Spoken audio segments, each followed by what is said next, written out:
Welcome to the show. I'm Jason Whitlock, and I'll tell you why LeBron James should take the advice that Shaquille O'Neal just gave him. And I'm Cowherd, and I'll tell you why I have absolutely no problem with what Phil Mickelson did at the U.S. Open this weekend. Loved it. Speak for yourself on a Monday starts right now. Oh, so you're a sore loser just like Phil. I'm a man of passion. A sore loser just like Phil. All right, hello and welcome. We'll get to Tom Brady's Oprah interview and some shocking World Cup action a little bit later. But let's start at Shinnecock Hills, where Brooks Koepka became the first player to win back-to-back U.S. Opens in almost 30 years. But even that wasn't enough to get people to stop talking about how difficult the course played this week, especially on that brutal Saturday. In fact, a lot of players made a point of sharing their feelings about the conditions, including two-time major winner Zach Johnson on Saturday. Where is the golf course right now in terms of fairness versus playability? Are we on the edge? No, we're not on the edge. I thought we could be on the edge, but we've surpassed it. Yeah, it's pretty much gone. Specifically, the latter part of the day for us it's pretty much shot, which is unfortunate because it's, in my opinion, some of the best land and certainly one of the best venues in all of golf, specifically in this country. It's as good as it gets. Shinnecock Hills is beautiful, but unfortunately, they've lost the golf course. All right, Cowherd, did the course and the controversy about the course overshadow Koepka's victory? Yeah, because controversy always wins. I mean, look at the NBA Finals. A 30-second reverse call in Game 1, it lasted the rest of the series. We had the best player, the second best player, a dynasty, and a charge, no charge overshadowed the whole thing. That is the reality of social media, real media. I remember years ago, Bill Clinton came out with a book, 400 pages. One line in it was all anybody talked about. So, I mean, listen, the course, can you imagine if the Super Bowl third quarter football field's unplayable? It's going to overshadow the game. I think they called a break. I was right there with you. If Charlie Hoffman had won, but when a guy wins back-to-back U.S. Opens, that's pretty incredible. That's pretty unforgettable. Hasn't happened in 30 years. Brooks Koepka at 28 years old just announced to the world, hey, put me right there with the young guys that have all this hype, from the Rory McIlroys to Jordan Spieth to Jason Day. I'm right there with those guys. I thought they got bailed out by getting a back-to-back winner in Brooks Koepka. That's hard to forget. I do agree with you, though. There was so much animosity and so much controversy about the course. And to me, it's like Sunday, we watched a different tournament than what we had been watching the previous 3 days. It was clearly a make-up course on Sunday. So essentially, the USGA acknowledged, yeah, we butchered this. It's almost like in the NBA. If they'd have lowered the rims to 9 feet after Game 1, we butchered it. Or, so I just felt there was a stigma on the NBA Finals after Game 1. I felt there was a stigma. Sunday, I thought, okay, now you're just trying to make everybody happy. You don't really care about the integrity of the tournament. You used the word essentially, but the USGA did just basically come out and say, we messed up on Saturday with our pin placements. They said they couldn't account for the wind, or they underestimated the factor of the wind. But yet to have the USGA come out and admit, man, we got this wrong, and then to see them do a complete reversal. And Sunday, I enjoyed it much more, but it was a completely different golf tournament than what we had seen the previous 3 days. Agreed. To another guy who wasn't enjoying the course this weekend, Phil Mickelson, after knocking a putt by the hole on number 13, Phil shocked everybody by hitting the ball while it was still moving so it wouldn't roll off the green. Now, after his round, Mickelson tried to explain himself and apologized sort of. If somebody's offended by that, I apologize to them, but toughen up, because this is not meant that way. It's just simply I just wanted to get on to the next hole, and I didn't see that happening at the time. I'm gladly take my 2 strokes and move on. How can you not laugh? It's funny. It's it's just part of the U.S. Open. It's just funny, and I don't mean it disrespectful. If you're taking it that way, that's not on me. Sometimes in these situations, it's just easier to take the 2 shots and move on. Not everybody's buying Phil's story, including Major Champ Steve Elkington, who tweeted, quote, absolutely 100% conduct unbecoming. He's trying to embarrass the UAGA, DQ his ass. Whitlock, is this a ding on Phil's legacy? I think without question. And again, if you're a hardcore golf fan, I think you'll get where I'm coming from. If you're a very casual fan, it's hard to understand. In golf, there's very few ways to be demonstrably disrespectful and to dishonor the game, because it's such a game of honor and integrity. But to me, this is Mike Tyson biting someone's ear. That's what this was in golf terms, and that's why golf people, I read Ian O'Connor wrote a great piece for ESPN.com where he demanded, this was on Saturday night, that Phil withdraw from the tournament. And that's how it landed with golf people. It was as disrespectful, as stupid, as immature as what Mike Tyson did when he was getting his butt kicked by Evander Holyfield and biting his ear. That's what happened with Phil Mickelson.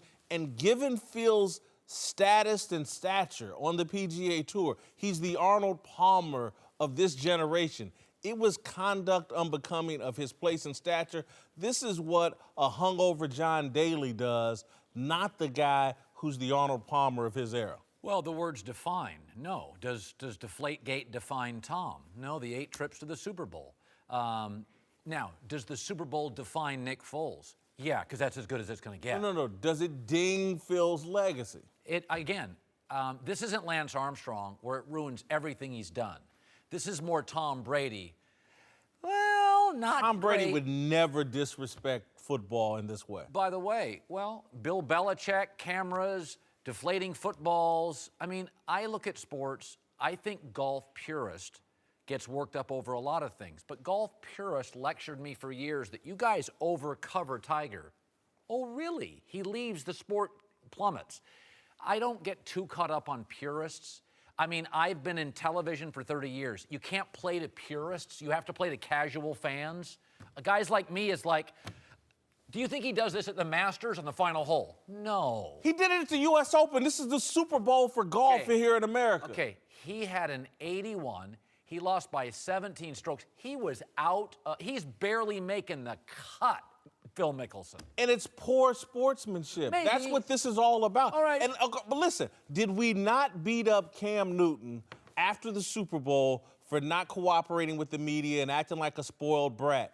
This is the exact same thing. By the way, you're right, we did. And then a lot of people pushed back and said, get over it. A lot of people are angry, and a lot of people are pushing back like me, saying it ain't that big. The Cam Newton is very similar and very analogous in that it created this sort of what the hell moment. And this is doing the same, but I think there's arguments on both sides. Cam Newton's reputation as a competitor and as a guy who can handle adversity was dinged over this. Yeah. And it's helped define him as a poor sport. Phil Mickelson's out there, again, his stature as the Arnold Palmer. Other than Tiger Woods, he's been the most important golfer of the last 20 years. He can't act like a spoiled baby at the U.S. Open. He can do it at the Phoenix Open. He can do it at the Memorial. He can do it at the Poulon Weed Eater golf tournament. Okay. But the U.S. Open? Okay, at the U.S. Open, it is U.S. fans. They cheered him on Sunday. By the way, that's a bunch of casual they were disappointed they couldn't take pictures of Tiger. By the way, he's the most popular golfer in America, not named Tiger Woods, among the casual fans. Don't they have a say in his legacy? They do. Phil Mickelson made a fool of himself.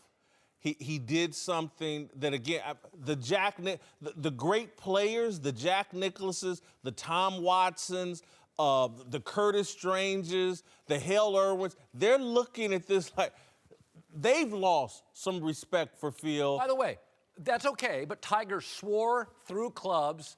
And made everybody a bunch of money. Okay, well, again, money doesn't equal respect. A lot of people said Tiger was on something because he looked like Ed Reed in the defensive backfield. I mean, I kind of... I don't have to beat up Tiger Woods to know that Phil Mickelson made a fool of himself out there. That was a spoiled, bratty behavior. It's not... We always think that only certain athletes in football or basketball can be spoiled brats, can be Odell Beckham Jr. We just saw Phil Mickelson act just like Odell Beckham Jr., just like Randy Moss, the things we didn't like about him, and he needed to apologize rather than sit and lie and try to cover it up. So his first real miscue. Odell Beckham's had 9. Moss had 6. Some are bigger than others. Well, you know, it's like OJ. Well, you know, there was that night in Brentwood where I acted a fool. We just gonna let that one go? No. I guess my point is, as a casual fan of which there's a lot more me than Steve Elkington's, I wouldn't have done it. I don't think he would have done it on the Sunday, back by 1 stroke on 17. It's a moment. If he wins the U.S. Open next year, this disappears into the ether. That ain't happening. All right, because that was part of the problem. He thought this course was laid out for him. Spoiled loser. All right, to a guy who wasn't around on the weekend, Tiger Woods. Tiger had a lonely yacht ride back to Florida after shooting 10 over and missing the cut at Shinnecock Hills. But even that didn't dampen Tiger's optimism about his comeback. Our whole careers are pretty much measured if you can win, 4 times a year. 1 year I did it 3 times. Still convinced you can do it again? Absolutely. Why? You've seen the way I've been swinging? All right, Cowherd, is Tiger in some denial? Yeah, I think all pro athletes, as they're not in their peak, are in a little denial. But Brooks Koepka, bigger, stronger, more physically conditioned to play 4 days without the physical baggage, and emotionally down the stretch, really strong. That's who you got to beat. Dustin Johnson, bigger, stronger, healthier, generally has been mentally strong the last 18 months. Listen, man, you got good guys now. And by the way, they're not the old golfers. Brooks Koepka looks like a linebacker. Dustin Johnson's an athlete. These are bigger, stronger versions of Tiger. And now Dustin did have the capability to melt down about 2 years ago. I think he's gone past that. I don't get that. I told you this on Thursday. I don't get 16-1 to win it. I don't get it. Listen, I said last week, and I stand by it, Tiger's got a bit of a glass jaw. He's not built for adversity. He struggles. I was very disappointed Thursday and Friday. Although I expected Tiger to play poorly, I thought he would miss the cut.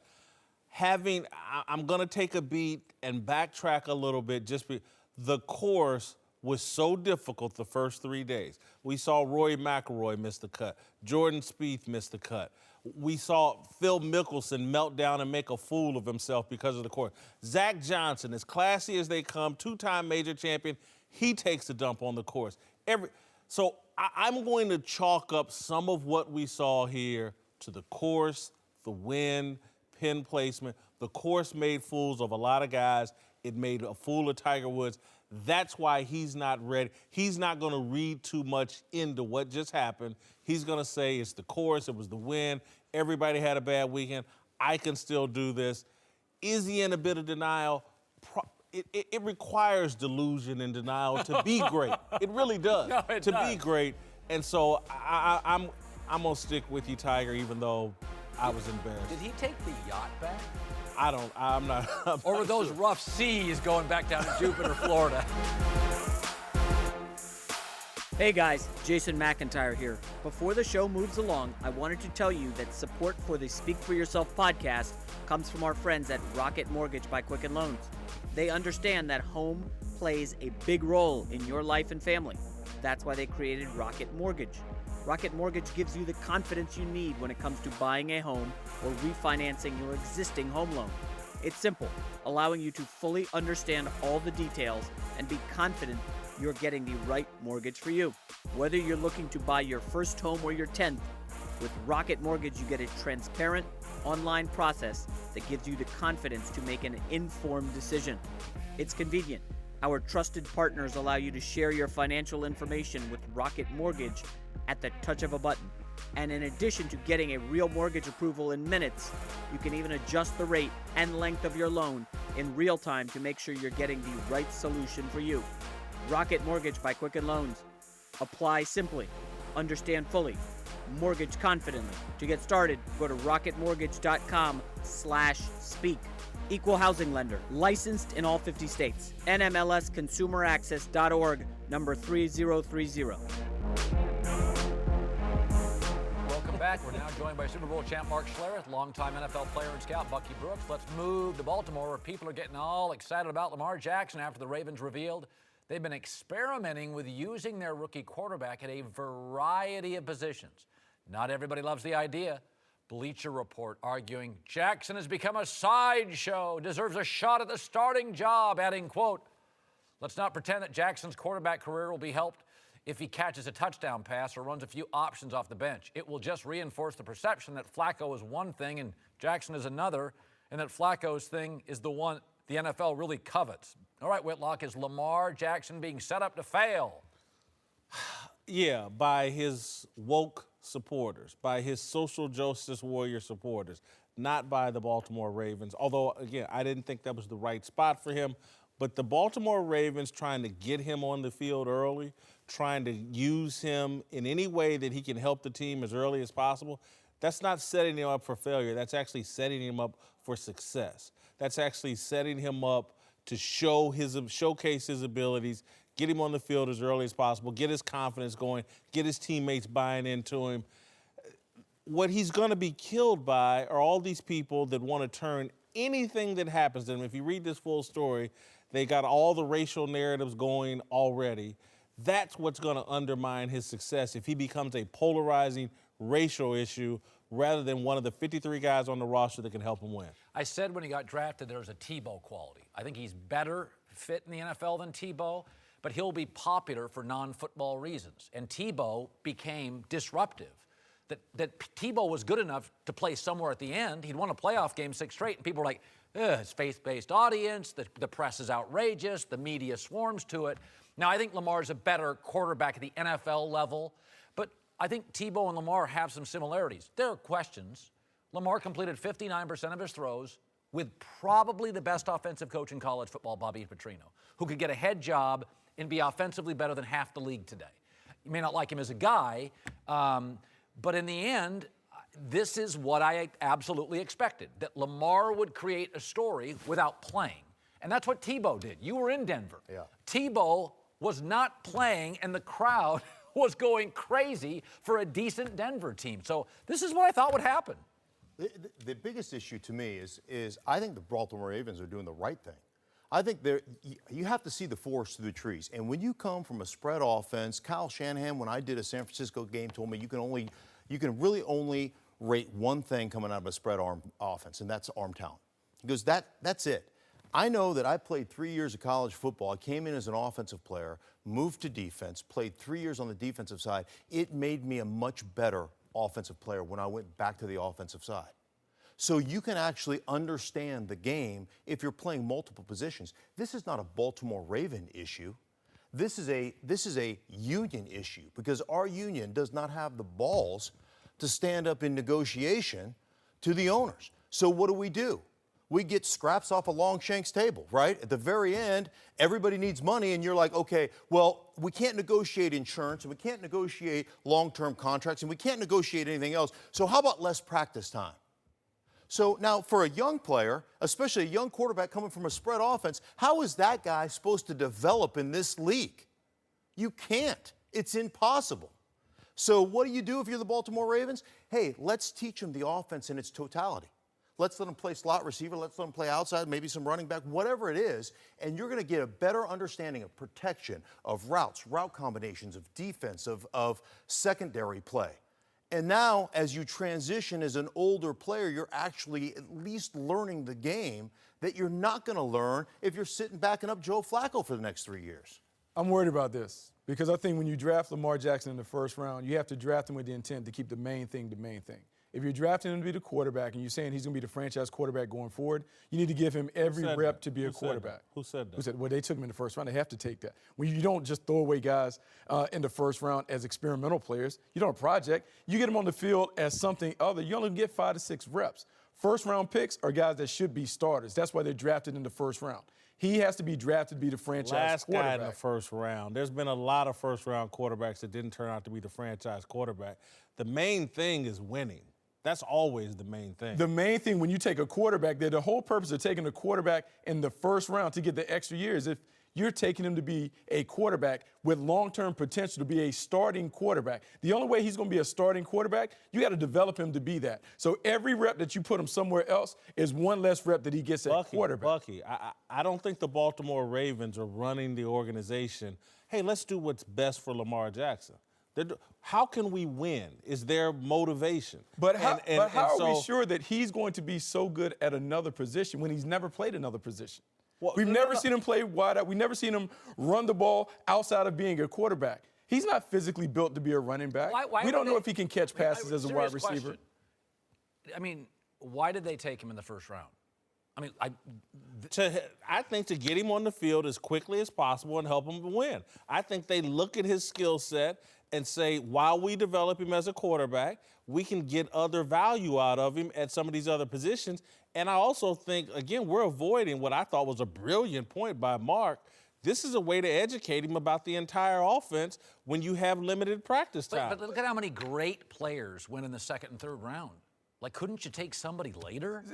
Aren't there players more valuable than a slot receiver for 9 snaps? If he's going to be that. We did this with Seneca Wallace when I was in Seattle. We took Seneca Wallace in the second or third round, moved him around. He was punt returner, slot receiver, whatever. Eventually, he became a quarterback. But when you take a guy in the second or third round, you're not counting on those guys to be central figures of your team. If they do, great. But your first-round picks, your first-round guys have to be guys that are long-term parts of your program. And if you're taking Lamar Jackson as a quarterback, putting him at other spots, it only retards his development as a quarterback. Like, I like it for the flash, but I just don't know if you get there. If you can't get him the reps, and that's like, I've just gone through a 2-year stint in Denver watching Paxton Lynch, who everybody and their brother's uncle said, listen, this is a guy that's a 2 or 3 year project. And they tried to give him that job, and he couldn't beat out a 7th rounder in Trevor Siemian out of Northwestern. I mean, he flat out does not have the skill set to do that at this point.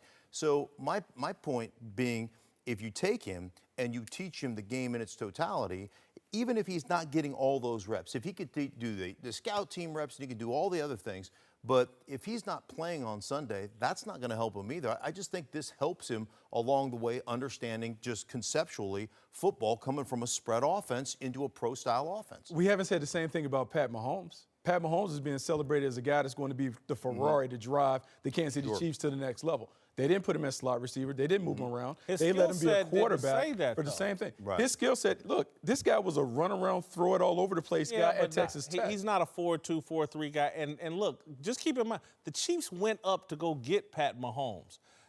Lamar Jackson fell into someone's lap at the very bottom of the first round. Pat Mahomes and Lamar Jackson, 2 totally different quarterbacks, and teams did 2 totally different things to get them. I always argued that Josh Allen and Lamar were projects over prospects. I can't believe Josh Allen went in the first round. He's not even close yet. I can't believe Lamar Jackson went in the first round. To me, there were 3 first-round guys. Darnold, Rosen, and way late first round, maybe Baker. I think he got overdrafted. I think Lamar Jackson was overdrafted. We're going to end on that note, Colin Kuiper. We appreciate that. We'll get to his big board when we come back. All right, welcome back. We're joined now by Fox NBA analyst Chris Broussard and the founder of The Big Lead, Jason McIntyre. Let's move to the NBA, where speculation about LeBron James' future is dominating offseason headlines. And while a lot of discussion is focused on where LeBron can win the most titles before his career ends, at least one former ring chaser, Shaquille O'Neal, says he hopes LeBron doesn't follow in his footsteps, saying, quote, somebody told me a long time ago, they said, your book is already set before the later stages of your career. You can add index pages toward the end, but your book is already set. So LeBron's book is already set. He's done already passed up the legends. He done already made his mark. He has 3 rings. Cowherd, you agree with Shaq here? No. His motto is what? Strive for greatness, not, whew, I reached the finish line. Do we ask billionaires, hey, you made enough, stop? That's not how Wall Street works. That's not how legends work. Did Shaq ever say stop? Did I miss that? Well, stay in Cleveland is stopping. He didn't say stay in Cleveland. He didn't say that. He said don't be a ring chaser. Well, what, should he go to don't Orlando? willy-nilly anywhere just to get a ring. That's So what he should he's go to saying. Orlando. No, he should. That's not bad what he's business. saying. That's not what he's saying. He's saying don't be a ring chaser. I did it. Well, if Make LeBron, a decision Whitlock, that's... can you define ring chaser? Yeah, what does that I need mean? a definition. Well, in Shaq's mind, it means going to Boston and Cleveland, and I think Phoenix at the end of his career, just, I'm going to be the final piece, blah, blah, blah, to someone winning a title. And he ended up jumping to 3 different places where he didn't get a title. He was an old man. Yeah, I understand. Shaq is completely wrong. There's no ifs, ands, or buts about it. Here's what he's not taking into account. When he began chasing rings, he was done. He was done being a star. He was a role player averaging like 10, 12 points a game and hurt all the time. At that point in your career, rings don't matter anymore. If Shaq had won a ring with Boston, nobody would. It wouldn't have changed his legacy. When Gary Payton won his ring with Miami, he was old man. It didn't change his legacy at all. Jason Kidd was even a starter when Dallas won it in 2011. Didn't change his legacy. Legacies are changed by rings when you win them in your prime and you're the driving force. LeBron James is still in his prime. He's still the best player in the world. So for him, it would matter if he wins another ring or 2. It gets him closer to Jordan, whether you think he surpasses him, doesn't get there or not, it gets him closer. And if he doesn't win rings, it can impact his legacy as well, as long as he's still a top 5 or the best player in the world. How can a guy who averaged 34, 9, and 9 in this postseason be chasing rings? I just don't understand. It makes no sense to me. And I think with I can give you a way. I mean, if Go you ahead, went to let's hear Golden it. State, that would be ring. Well, that would be. I no think way. chasing Just take it off rings the is table. when you're That's not not the gonna driving force, or you're not the first or second guy.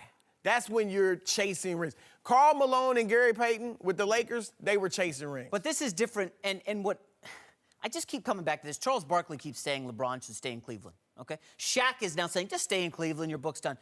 These guys were in their 80s. They were in the 1980s and 90s. They were dominant, and they're trying to protect their era. They're trying to protect their guy Jordan, and I'm getting sick of it. Wait, Michael what? Jordan. They're trying to idolatry. protect Yeah, Jordan. they are. You know they are. They How? Does he need protection? Wait a sec. What does he Michael need Jordan went to protection the from? finals 6 times in 15 years. And won every LeBron one of has them. been to 9 finals in 15 years. I know he won 6-0. It's I not, get the that. point is not to go. It's Stop. to win it. There is a level where you get to the finals 9 in 15 years. That is who's done that? Well, Tom Who Brady has done that? surpassed Montana. Jerry West did it. Well, no, but Joe Montana for my entire broadcaster career was better than Brady. But when Brady got to his 8th Super Bowl, it's a volume. But I he's think it was 5 the and 5th. 3. I thought it was the 5th Super Bowl win. Exactly. Well, but again, but he keeps. I mean, if LeBron goes to let's get back to this, ring chasing. So. Where is LeBron supposed to go that wouldn't be a great team? You could put him on Brooklyn tomorrow. They'd win the East. Everywhere he goes, they're going to be great. And to me, all Shaq is saying is, don't let the ring be the only decision, the only factor in your decision. Don't let that cloud your just. I'm not. I don't think he's saying it's not a big factor. Shaq's saying I think he's saying don't let that be the only thing, because I think he's smart enough to know he's at a different place than where Shaq was at a different place than where LeBron is. LeBron's still in his prime. Should have been the MVP this season. I think I could put together an argument though where I agree with Shaq that even an additional ring or 2 isn't going to move him closer to Jordan. If he knocks off the Golden State Warriors in the West, possibly the best dynasty ever, think he about does that. that. I'm putting him over Jordan. I think It's his official. book is already. Well, I'm sorry. We're in the show. Jason McIntyre has his number one. Not a lot of Greatest people team. care about Listen, your book. So but go ahead. you're telling me the Golden State Warriors, possibly the best dynasty ever, on par with the Bulls. If LeBron takes them down, it's just another ring? No, I agree. I think it would get him closer. I'm would. not saying it Let me put tell him you over him, something. but it right would now get him it's closer. 70-30. You're telling me he wins back-to-back titles in L.A., it doesn't move 20% Here's of the what fans? Shaq is saying, and I think it's accurate. You can't catch Jordan. It's over. I don't agree with that. so And sad. But hold on, you're assuming Shaq. Now maybe Shaq does feel this way. Yeah. That Shaq feels like LeBron's number 2. Yeah.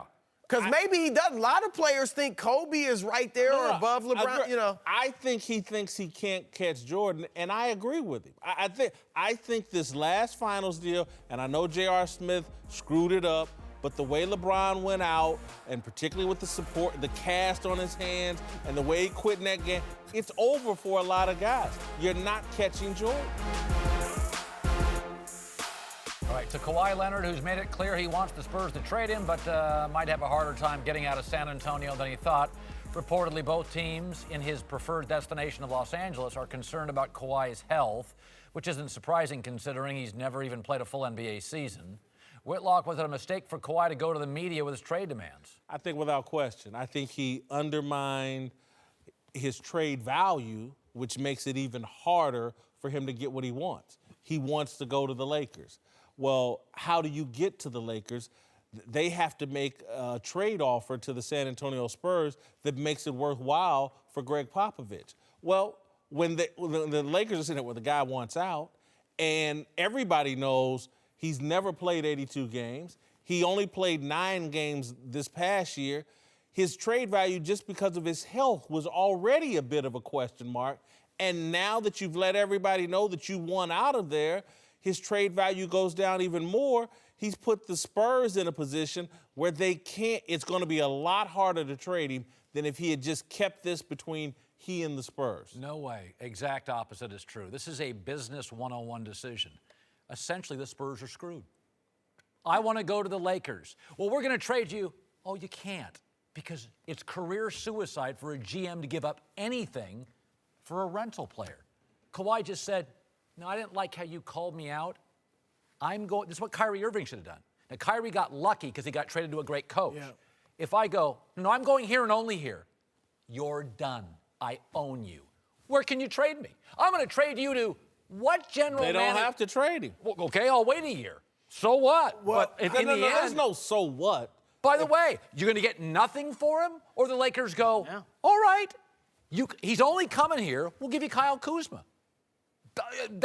They liked him. I agree with you in that I don't think Kawhi made a mistake at all. Because, look, he's good enough. Every team in the league would love to have him. If he went privately to the Spurs and said, hey, this is not working out, when you trade me to the Lakers, it wouldn't have changed their minds that they don't have any desire whatsoever to send him to the Lakers. Now, where I disagree with you is that they do have a little leverage. Kawhi's got a lot, but they have some too. Like you said, they don't have to trade him at the very least until February, the trade deadline in February. Now, they can say, look, let's try to spend those next few months making things better. You can They try can go that right. Or if they do that, here's what happens. The Lakers go out this summer, they sign LeBron and Paul George, and guess what? Eat up all their cap room. So then they couldn't sign Kawhi as a free agent. So then he would lose some of his leverage as far as saying, that's the only place I'm going. Aaron Rodgers, best football player in the world, is trapped in Green Bay. We have seen now multiple stars, LeBron twice, KD, Jimmy Butler, Kyrie Irving. They've all done this way. I want out.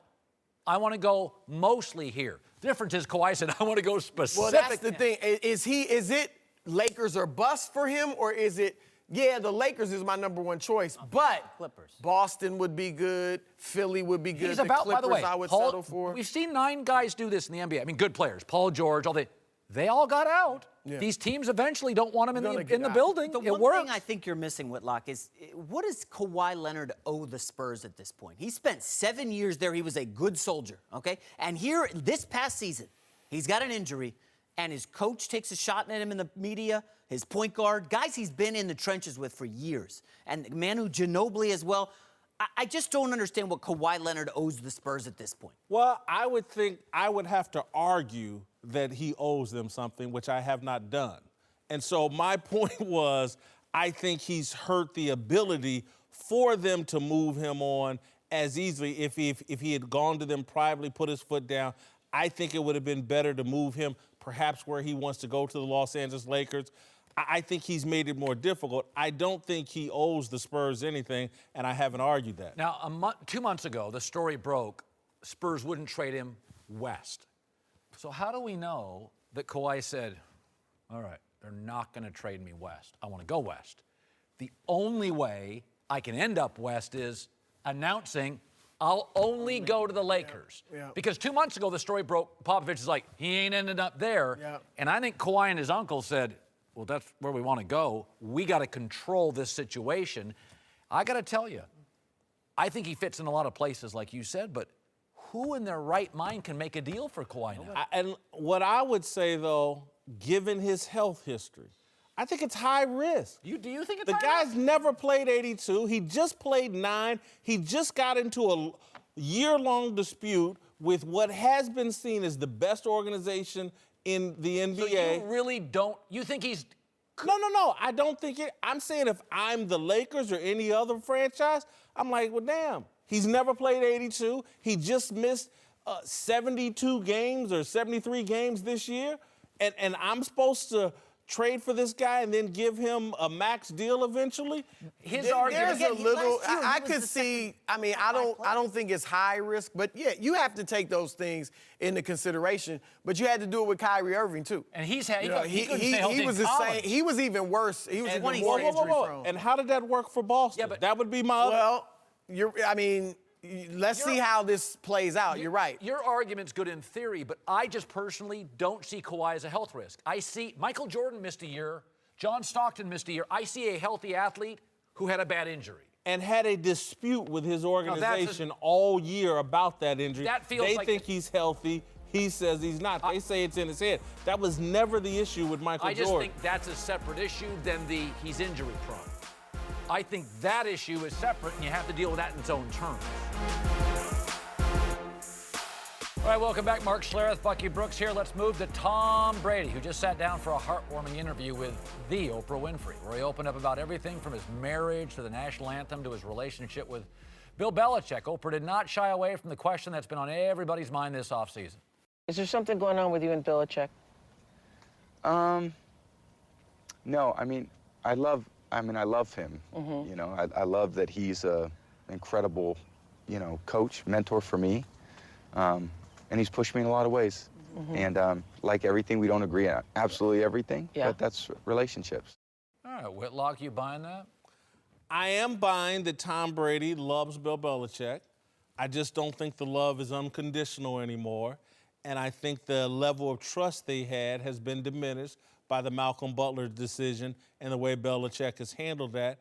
But I think Tom's analogy is absolutely right. It's like any other relationship. Over the course of time, relationships, sometimes you're madly in love, sometimes you're madly in like, sometimes you can't stand each other.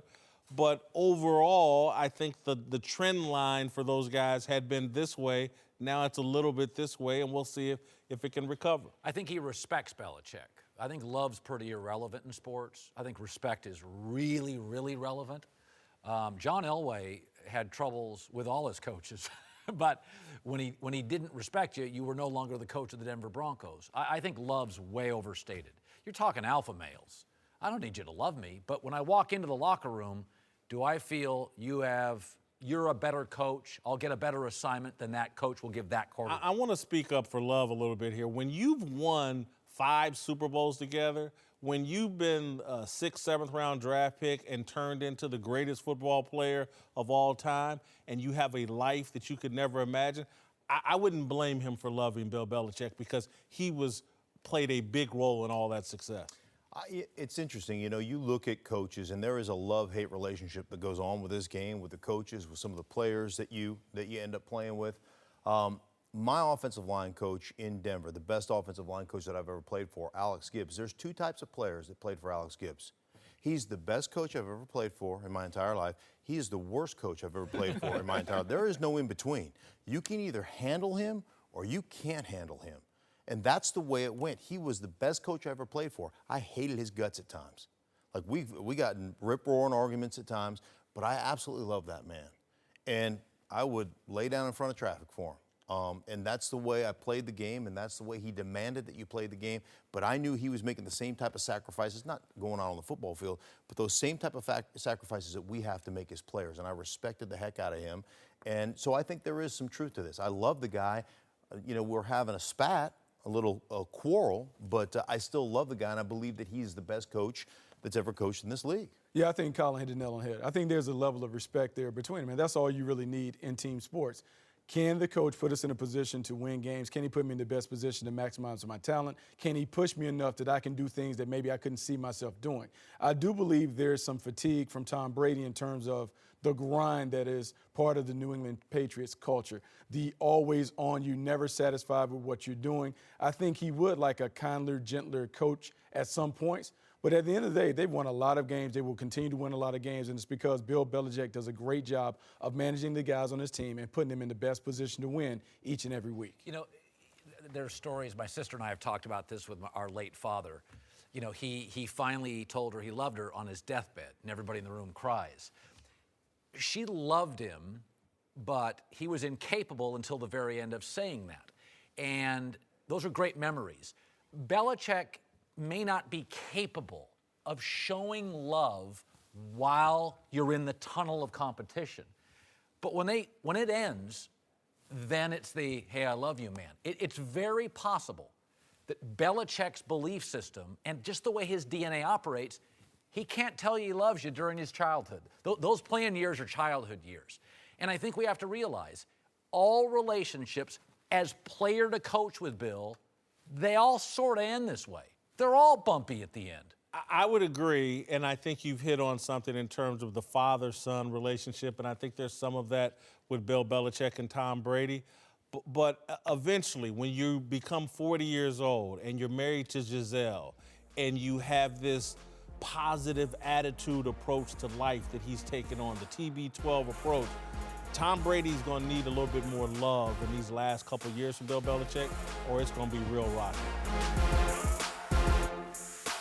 All right, welcome back. Time for last call. Let's move to a wild weekend at the World Cup where Messi missed another huge penalty kick in international play, leaving Argentina in a disappointing draw with Iceland.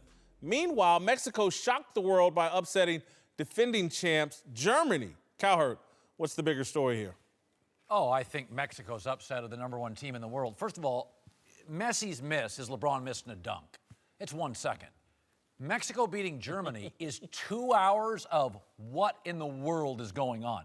Germany is a machine, outplayed them for the last 30 minutes of action, and Mexico comes away the winner. Shocking result. I agree with you. Shocking, almost as shocking as Landon Donovan saying he's rooting for Mexico. We'll get into that tomorrow. All right, to the U.S. Open, where reportedly Dustin Johnson's fiancée, Paulina Gretzky, and her friends started celebrating after DJ's birdie on 18th, thinking he had won the tournament, even though he was still 3 shots back at that point. Cowherd, what's the bigger blunder here? This or Johnson's 7-over on Saturday? I've gone to golf tournaments. If you're not standing in front of a leaderboard, it's confusing. I've been there at a golf tournament. I have no idea who's leading, who's second, who's third. I like this because I don't like dating people that think they know sports. I don't want to talk about sports away from here. And so I kind of like this, that they don't even know what the hell's going on at the golf tournament he's playing in. I kind of respect it. My wife Good has call. no idea I'm even on this show. No idea. See you tomorrow.